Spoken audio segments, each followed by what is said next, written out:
Hey everybody, Gears here, and these are a few pieces that I pulled out of a junkyard 350Z. This is the glove compartment, and these are some tiny little side boxes.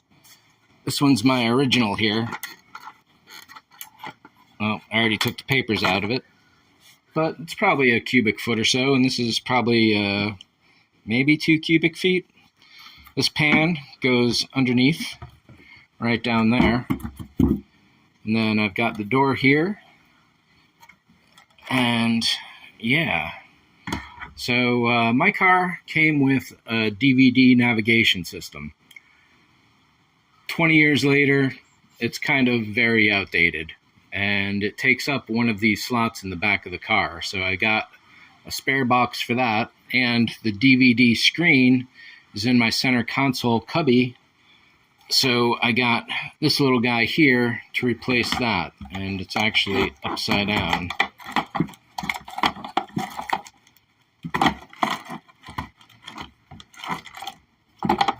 Something like that. So this little guy is barely going to hold my phone and my wallet, but I've got nowhere else to put it right now, so it's just as well.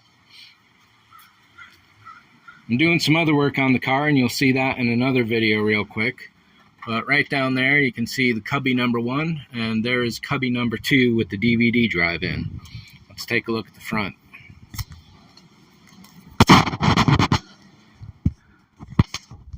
So the cubby itself just slides in and kind of locks nice and easy, and it's easy to come out. The DVD, you can see that bit of aluminum down there, and that's attached to the back of that fascia. So I'm pulling all of this out. I got a couple changes I want to make back here, including adding the hyperdrive motivator. And yeah, that might be it for this video, but I'll have a follow-up incorporated into another video or another standalone video, if any of that makes sense. But all this fascia has to come out, which means the side panels on the wall there, that holds this top piece in. To get rid of the top piece, you need to get rid of the bottom piece. To get rid of the bottom piece, you need to at least loosen up this center console.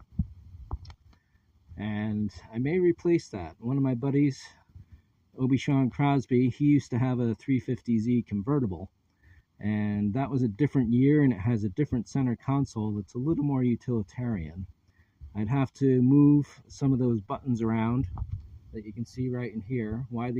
There's so little room up here in front, they had to put the emergency flasher on the center console. Go figure. Loosening up the shifter is a little bit tricky. There's a couple screws here and there, and well, there's a screw. It's everywhere. This thing is definitely a very big jigsaw puzzle, and everything has to go exactly in a particular order. So, yeah, I think that's it for this video. Pull that speaker out, put a new glove box in. This whole front piece comes off, and it's a bit of work. So, we'll see where I'm at in the next video. Thanks for watching. See ya.